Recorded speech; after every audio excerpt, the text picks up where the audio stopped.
Got this heifer here trying to calve.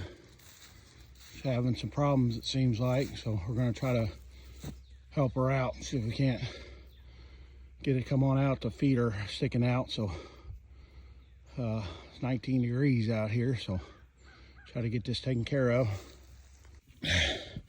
Well, this is no place to be right here. Fingers are frozen. Way too big a calf for this first calf ever. Whew.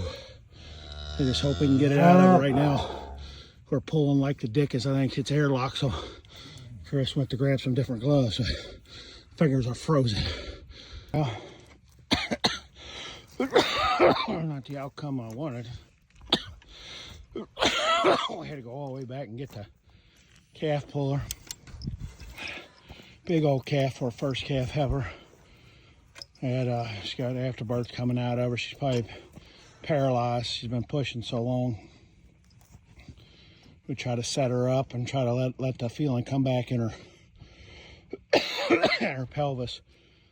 And they had too good a cow. When they're good and thick and gonna be a good mama, they grow the baby like a son of a gun, even though he's daggone heifer acceptable.